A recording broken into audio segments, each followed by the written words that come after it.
جیسے اگر آپ کے پاس مزید پیسے نہ ہو بکرا خریدنے کے لیے، یا آپ کہیں ایسی جگہ پر روک دیے گئے ہیں جہاں بازار میں بکرا مل نہیں رہا ہو، یا آپ جنگل میں ہو یا کسی ایسی جگہ پر ہو جہاں بکرا خریدنا ممکن ہی نہیں، تو کیا کریں گے؟ ایسی صورت میں پھر یہ حکم ساقط ہو جائے گا۔ یہ ہے دین کی آسانی کہ اگر بالکل مجبوری ہو اور ایسی جگہ پھنس گئے ہو جہاں بکرا بھی موجود نہیں ہے تو آپ قربانی بھی مت کرو۔ ولا اور نہ تحلقو تم منڈواؤ رؤوسکم اپنے سروں کو حتی یہاں تک کہ یبلغ پہنچ جائے الحدی قربانی محلہ اپنی حلال گاہ کو۔ تحلقو حلق یحلقو سے ہے، حا لام قاف اس کا روٹ ہے، ٹو شیو سر کو منڈوانا اس کے لیے آتا ہے، اور رؤوسکم رأس کی جمع ہے، رأس کہتے ہیں سر کو، حتی یہاں تک کہ یبلغا یبلغا بلغ یبلغو سے ہے، اور بلغا کا مطلب ہوتا ہے پہنچنا، بلوغت بھی اسی سے ہے۔ جب ہم کہتے ہیں کہ بچہ بالغ ہو گیا ہے تو یعنی بلوغت کی عمر کو پہنچ گیا ہے، اور ہدی جو ہے وہ ہدیتن کی جمع ہے، اور ہدیتن ہدیہ سے ہے، اور ہدیہ کیا ہوتا ہے؟ تحفہ، گفٹ۔ تو جو جانور ہم اللہ کی راہ میں قربان کرتے ہیں، اللہ کے لیے قربان کرتے ہیں، وہ ایک ہدیہ ہے، وہ ایک تحفہ ہے، محبت کا اظہار ہے۔ یہاں کہا جا رہا ہے کہ اور نہ تم منڈواؤ اپنے سروں کو یہاں تک کہ پہنچ جائے قربانی اپنی حلال گاہ تک۔ سر منڈوانا یعنی سروں کو شیو کرنا۔ احرام کی پابندیوں میں سے ایک پابندی یہ ہے کہ آپ اپنے سروں کے بال نہیں کاٹ سکتے ہیں۔ تو یا اگر جب آپ روک دیے جاؤ یا قید کر لیے جاؤ تو اس وقت تک اپنے سروں کو مت منڈواؤ جب تک کہ قربانی اپنی حلال گاہ تک نہ پہنچ جائے۔ اور سر منڈوانے سے مراد یہ ہے کہ آپ کوئی تھوڑا سا حصہ بھی نہیں منڈوا سکتے، آدھا بھی نہیں منڈوا سکتے، ایک چوتھائی بھی نہیں منڈوا سکتے، جب تک کہ قربانی کا جانور اپنے معقول وقت اور جگہ تک نہ پہنچ جائے۔ ایک تو یہ کہ قربانی منا میں کی جاتی ہے، اور دوسرا یہ کہ وقت پر کی جائے، یعنی عید کا دن یا عید کا اگلا دن، جن دنوں میں قربانی کی جاتی ہے۔ تو یہاں محلہ سے مطلب یہ ہے کہ مکان اور زمان دونوں، ٹائم اور جگہ دونوں کی بات ہو رہی ہے۔ قربانی اپنی مقرر جگہ پر مقرر وقت پر نہ پہنچ جائے تب تک سروں کو نہیں منڈوانا ہے۔ آپ دیکھیں صلح حدیبیہ میں کیا ہوا تھا۔ صلح حدیبیہ میں جب مسلمانوں کو مکہ میں حج کرنے کی اجازت نہیں ملی تو اللہ کا حکم تھا کہ قربانی کا جانور مکہ تک پہنچ جانا چاہیے، اس لیے انہوں نے مکہ کے باہر ہی جانور ذبح کر دیے اور گوشت اندر مکہ بھیج دیا ان لوگوں کے لیے جو مکہ میں رہنے والے تھے، یعنی قریش وغیرہ کے لیے۔ لیکن وہ گوشت وہ خود مسلمان نہیں کھا سکتے تھے، کیونکہ اللہ کا حکم تھا کہ ہدی کا جانور اس کی مقرر جگہ تک پہنچنا چاہیے۔ فمن تو جو کوئی کانا ہو منکم تم میں سے مریض او یا بھی اسے اذن کوئی تکلیف ہو، من رأسہ اس کے سر میں، ففدیتن تو فدیہ دینا ہے، یعنی اگر کوئی شخص بیمار ہو یا اسے سر میں کوئی تکلیف ہو، کوئی انجری ہو گئی ہو یا کوئی بیماری ہو یا جوئیں پڑ گئی ہو یا شدت کا سر درد ہو یا کوئی الرجی یا کوئی انفیکشن ہو گیا ہو یا اسے چوٹ لگ گئی ہو، ایکسیڈنٹ ہو گیا ہو اور ڈاکٹرز چاہیں کہ اسے بال کٹوانے پڑیں گے یا وہ خود چاہے کہ اسے بال کاٹنے پڑیں گے اور ایسی ضرورت پیش آ جائے تو وہ کاٹ سکتا ہے لیکن اسے فدیہ دینا ہوگا۔ فدیہ کیا ہے؟ اپنی جان چھڑانے کے لیے معاوضہ دینا، یعنی کچھ دے کر اپنی ذمہ داری سے نجات پانا۔ یعنی اگر احرام کے دوران کسی مجبوری کے تحت آپ کو بال کاٹنے پڑے، سر منڈوانا پڑے اور آپ احرام کی پابندیوں کو پورا نہ کر سکو تو جان کی حفاظت کے لیے فدیہ دو۔ اور فدیہ کیا ہے؟ من صیامن روزوں سے، 3 دن کے روزے رکھنے ہوں گے، یہ نبی صلی اللہ علیہ وسلم نے خود بتایا ہے۔ او صدقۃ یا صدقہ دیں، کتنا؟ 6 مسکینوں کا کھانا۔ او یا نسکن، نسک قربانی کو کہتے ہیں، ایک بکرے یا جانور کی قربانی دینا۔ اچھا یہ نہیں کہ خود بخود اگر کوئی بال گر رہے ہیں یا کھجانے کی وجہ سے کچھ بال گر گئے ہیں تو آپ کو فدیہ دینا ہوگا، یہ صرف تب ہے جب جان بوجھ کر کے آپ نے اپنے بالوں کو منڈوایا ہے یا کٹوایا ہے تو آپ کو فدیہ دینا ہوگا، اور فدیہ بھی 3 طریقے سے دیا جا سکتا ہے، یا 3 دن کے روزے رکھ لیں، یا 6 مسکینوں کو کھانا کھلا دیں، یا ایک بکرے کی قربانی دے دیں۔ سیام کا روٹ ہے سواد واو میم، اور اس کا معنی ہے فاسٹنگ یا روزہ، اور اس کا لفظی معنی ہے رکنا۔ عربز پرانے زمانے میں جب اپنے گھوڑوں کو جنگ کے لیے تیار کرتے تھے، ان کی ٹریننگ کرتے تھے، تو انہیں بھوکا پیاسا رکھتے تھے اور دھوپ میں کھڑا رکھتے تھے، اور اس کے لیے وہ یہ لفظ استعمال کرتے تھے۔ او صدقتن، صاد دال قاف اس کا روٹ ہے، چیریٹی کے لیے آتا ہے صدقہ، اور او نسکن، نسک نون سین کاف اس کا روٹ ہے، سیکریفائس کے لیے بھی آتا ہے، قربانی کے لیے بھی آتا ہے، اور عبادت کے لیے بھی آتا ہے۔ فَإِذَا، پھر جب، امن تم، امن میں آ جاؤ تم، امن میں آ جاؤ تم یعنی سب خطرہ، مشکل، رکاوٹ جو آئی تھی وہ دور ہو گئی ہے۔ امن تم کا ایک معنی یہ بھی ہے کہ تم صحت مند ہو جاؤ، جب بیماری یا پریشانی تم سے دور ہو جائے تو کیا کرو؟ فمن تمتع، تو جو کوئی فائدہ اٹھائے، بالعمرتی، ساتھ عمرہ کے، الی الحج، حج تک، فما، تو جو بھی، استیسرا، میسر ہو، من الہدی، ہدی میں سے۔ تو یہاں کہا جا رہا ہے کہ پھر جب تم امن میں آ جاؤ تو عمرہ یا حج کے لیے جاؤ، یہ قضا کے طور پر نہیں ہے، بس وہ جائے جس کو توفیق ہے، جس کی توفیق نہیں ہے وہ نہ بھی جائے، کوئی ضروری نہیں ہے۔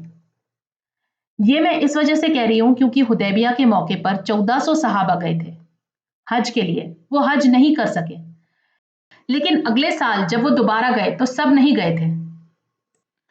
تو اس سے یہ ثابت ہوتا ہے کہ اگر کوئی شخص ایک مرتبہ عمرہ کے لیے نکلے اور وہ نہ پہنچ سکے تو اس کو قضا نہیں دینی ہوگی۔ میں یہاں پہ اس کو اس لیے اتنا ایمفیسائز کر رہی ہوں کیونکہ بہت سے لوگ اس گلٹ میں رہتے ہیں کہ ہم عمرہ کے لیے نکلے تھے اور واپس آنا پڑا تو اب ہم کیا کریں، اب ہمیں واپس جانا ہوگا۔ تو یہاں عمرہ کی قضا نہیں ہوتی ہے، یہاں یہ کہا جا رہا ہے بالعمرتی الی الحج، ساتھ عمرہ کے حج تک۔ اس کا مطلب یہ ہے کہ اگر کوئی شخص حج کے دنوں میں عمرہ کرنا چاہتا ہے تو کر لے، اسے حج تمتع کہتے ہیں۔ حج تمتع کا مطلب ہوتا ہے ایک سفر میں 2 کام کرنا، عمرہ اور حج دونوں کرنا۔ حج تمتع کا پروسیجر یہ ہے کہ پہلے عمرہ کرتے ہیں، پھر احرام کو کھول دیتے ہیں، پھر بیچ کے دنوں میں ریلیکس کرتے ہیں، اور پھر 8 تاریخ کو ذو الحج میں دوبارہ احرام پہن کر حج کے لیے نکلتے ہیں۔ دیکھیں 3 طرح کے حج ہوتے ہیں، ایک ہوتی ہے حج تمتع جس کے بارے میں ہم نے ابھی ابھی پڑھا، دوسرا ہے حج قران۔ حج قران میں بھی عمرہ اور حج دونوں ایک ہی ٹکٹ میں کیا جاتا ہے، لیکن حج اور عمرہ کے درمیان احرام نہیں کھول سکتے ہیں۔ اور تیسری ہوتی ہے حج افراد۔ حج افراد میں عمرہ نہیں ہوتا، صرف حج ہوتا ہے، اور یہ ان لوگوں کے لیے ہوتا ہے جو کعبہ کے آس پاس رہنے والے لوگ ہوتے ہیں، جو مکہ کے ریزیڈنٹس ہوتے ہیں، ان کے لیے حج افراد ہوتی ہے، وہ حج تمتع یا حج قران نہیں کر سکتے ہیں۔ ایسا اس لیے کیونکہ وہ وہیں کے ریزیڈنٹس ہیں، وہ کبھی بھی عمرہ کر سکتے ہیں۔ دیکھیں دور جاہلیت میں یہ ہوا کرتا تھا کہ حج اور عمرہ ایک ساتھ نہیں کیا جا سکتا تھا، یہ الاؤڈ نہیں تھا، لیکن اللہ جانتا ہے کہ لوگ دور دور سے حج کے لیے آتے ہیں، اور یہ کئی لوگوں کے لیے once in a lifetime opportunity ہوتی ہے۔ تو الگ الگ سفر کرنے کی بجائے اگر کوئی شخص چاہے تو وہ حج اور عمرہ ایک ساتھ کر سکتا ہے۔ یہ اللہ نے ہمارے لیے آسانی کر دی ہے کہ ایک ہی سفر میں حج اور عمرہ دونوں کیے جا سکتے ہیں، لیکن کرنا کیا ہوگا کہ جب آپ حج تمتع کریں گے تو آپ کو اس کے لیے قربانی دینی ہوگی۔ حج تمتع میں قربانی کرنا لازم ہے، تو حج تمتع اور حج قران میں قربانی کرنا واجب ہے ہر ایک کے اوپر، اور اسی لیے آپ دیکھیں گے کہ عام طور پر لوگ حج تمتع کرتے ہیں اور پھر قربانی بھی کرتے ہیں، لیکن حج افراد میں قربانی کرنا واجب نہیں ہے۔ اگر بندہ چاہے تو اپنی مرضی سے، اپنی خوشی سے قربانی کر سکتا ہے۔ فمن، پھر جو کوئی لم نہیں یجد پائے، واو جیم دال اس کا روٹ ہے، وجد یجدو سے ہے پانا، پھر جو کوئی نہیں پائے کیا؟ قربانی، فصیامو، تو پھر وہ روزے رکھ لے۔ کیا وجہ ہو سکتی قربانی نہ ملنے کی؟ یہ ہو سکتا ہے کہ کوئی شخص بہت غریب ہو، صرف ٹکٹ اور ہوٹل ارینج کر پایا ہو اور اس کے پاس اب پیسے نہیں بچے ہوں قربانی کے لیے، یا پھر ایسا ہو سکتا ہے کہ کوئی شخص بہت لیٹ پہنچے اور قربانی ساری ختم ہو گئی ہو، یا بینک پیمنٹ بند ہو گئے ہوں، یا کوئی راستہ نہ ہو قربانی کرنے کا، جانور ختم ہو گئے ہوں، تو ایسے میں کیا کرے؟ پھر وہ قربانی نہ کرے اور کیا کرے؟ روزے رکھ لے۔ کتنے دن کے روزے رکھنے ہوں گے؟ ثلاثت ایام، 3 دن کے روزے، فی الحج حج میں، وسبعۃ اور 7 دن کے، اذا جب رجعتم تم لوٹو۔ تو اگر آپ کی نیت حج تمتع کی تھی اور اگر قربانی نہیں ہو پائی تو کیا کریں گے؟ 3 دن کے روزے رکھیں گے ایام الحج میں۔ اور ایام الحج کا مطلب یہ ہے کہ 7 ذی الحج سے پہلے بھی رکھے جا سکتے ہیں یا یوم تشریق میں بھی رکھے جا سکتے ہیں، یعنی کہ 11، 12 اور 13 ذی الحج کو بھی رکھے جا سکتے ہیں۔ لیکن یوم نحر یعنی کہ عید کے دن اور عرفہ کے دن روزے نہ رکھیں۔ عید کے دن تو روزہ رکھنا منع ہے، اور عرفہ کے دن نبی صلی اللہ علیہ وسلم نے روزہ نہیں رکھا تھا۔ یہ اس لیے کہ عرفات کے دن ایسا نہ ہو کہ آپ روزہ رکھ کر مشکل میں پڑ جائیں اور عبادتیں نہ کر سکیں۔ تو یہ 3 روزے تو ایام الحج میں رکھے جاتے ہیں اور 7 روزے واپس گھر لوٹنے کے بعد رکھنے ہیں۔ تل کا یہ عشرتن 10 ہیں، کاملتن پورے، یہ پورے 10 روزے ہیں۔ ذالک یہ لمن واسطے اس کے ہیں جو لم نہیں یکن ہو، اہلہو اس کے اہل خانہ، حاضری رہنے والے، پاس رہنے والے، المسجد الحرام مسجد الحرام کے۔ تو یہ ان کے لیے ہے جو حدود حرم کے اندر نہیں ہے۔ مسجد حرام کا مطلب ہے حرم کا ایریا، یعنی مکہ کا وہ حصہ جو حرم کی باؤنڈریز کے اندر آتا ہے۔ تو جو لوگ حدود حرم میں رہتے ہیں یعنی وہاں کے ریزیڈنٹس ہیں تو وہ حج افراد کرتے ہیں، جس کے بارے میں ہم نے پیچھے پڑھا ہے۔ وہ لوگ حج کے ساتھ عمرہ نہیں کر سکتے کیونکہ وہ لوگ عمرہ کبھی بھی کر سکتے ہیں بعد میں، تو ان کے لیے قربانی لازم نہیں ہے۔ اگر حیثیت ہے، ایبلٹی ہے تو کرنا چاہیں تو کر سکتے ہیں۔ دیکھیں ایک بار ہم دوبارہ ریوائز کر لیتے ہیں۔ 3 طرح کے حج ہوتے ہیں، حج تمتع اور حج قران، جس میں عمرہ اور حج دونوں ایک ساتھ کیے جاتے ہیں، اور حج افراد وہ ہوتی ہے جس میں عمرہ نہیں کیا جاتا ہے۔ اور حج تمتع اور حج قران میں قربانی کرنا لازم ہے، اور جو شخص قربانی نہ کر سکے تو وہ 10 دن کے روزے رکھے۔ اور حج افراد صرف ان لوگوں کے لیے ہے جو حرم کی باؤنڈریز کے اندر رہتے ہیں، اور وہ لوگ عمرہ بعد میں کبھی بھی کر سکتے ہیں اور ان کے لیے قربانی لازم نہیں ہے، کرنا چاہے تو کر سکتے ہیں۔ واتقوا اللہ اور ڈرو اللہ سے۔ آخری حکم ہے کہ اللہ سے ڈرو۔ وَاعْلَمُوا اور جان لو ان اللہ بے شک اللہ تعالیٰ شدید العقاب سخت ہے سزا دینے میں۔ تقویٰ ہی ہر چیز کی بنیاد ہے۔ آپ دیکھیں کتنی بار ہم ہر بار قرآن مجید میں پڑھ رہے ہیں، جب روزوں کی بات ہوئی، جب رمضان کی بات ہوئی تو تقویٰ کی بات ہوئی، جب زکوٰۃ کی بات ہوئی، جب لڑائی کی بات ہوئی، جنگ کی بات ہوئی، ہر جگہ تقویٰ کی بات ہو رہی ہے۔ بار بار اللہ سبحانہ تعالیٰ کہتے ہیں تقویٰ کرو، متقی بنو، اللہ سے ڈرو۔ کہا جا رہا ہے وَاعْلَمُوا اور جان لو، علم حاصل کرو، جان لو کہ اللہ سخت ہے سزا دینے میں۔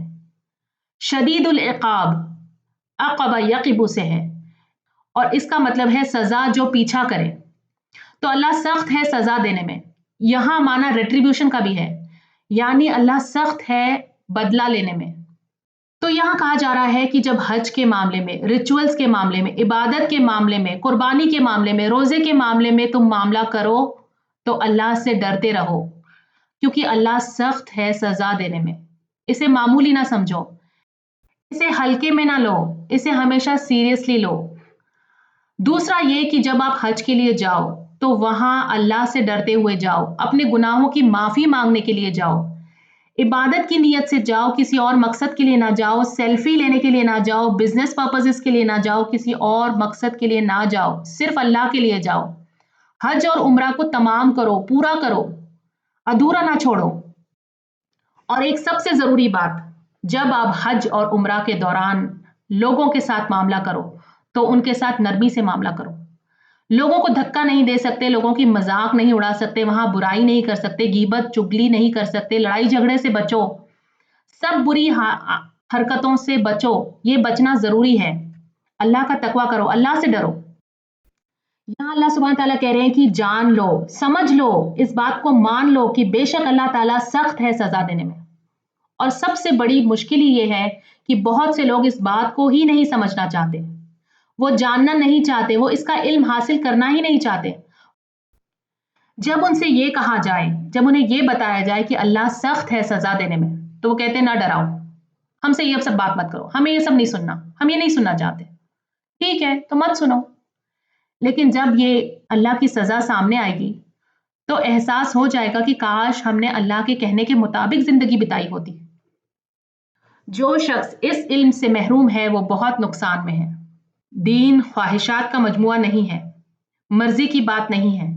دین زندگی گزارنے کا طریقہ ہے جسے فالو کرنا ضروری ہے۔ نماز، روزہ، حج، زکوٰۃ، یہ سب چیزیں صحیح طریقے سے سیکھنی اور عمل کرنی ضروری ہے۔ اس کے لیے ہم سب کو چاہیے کہ ہم علم حاصل کریں، سمجھیں اور تقوی اختیار کریں۔ صرف ظاہری طور پر ریچولز کو پورا نہ کریں کہ بس اب حج کے لیے چلے گئے تو بس اب یہ ریچول ہے اور یہ کرنا اور یہ کرنا اور اس کے بعد یہ کرنا یہ کرنا، نہیں، ساتھ میں اللہ کا تقوی بھی رکھو، اللہ کی سزا سے ڈرو، اللہ سے معافی مانگو، اللہ سے دعائیں کرو، اللہ سے ہدایت حاصل کرو۔ یہ ہے حج کا مقصد۔ آخر میں اللہ سے دعا ہے کہ یا رب تو ہمیں بیت اللہ کا حج نصیب فرما، مقبول عمرہ نصیب فرما، ایسا حج اور عمرہ نصیب فرما کہ جہاں ہماری مغفرت ہو جائے، ہمارے گناہوں کی معافی ہو جائے، آمین یا رب۔ الحمدللہ، آج کا لیسن یہاں پہ ختم ہوتا ہے۔ سبحانک اللہم و بحمدک، نشہد ان لا الہ الا انت، نستغفرک ونتوب الیک۔ Dear brothers and sisters, if you found this video beneficial, please share with others and be part of Sadaqah Jariyah. Jazakumullahu khairan katheera. Assalamu alaikum wa rahmatullahi wa barakatuh.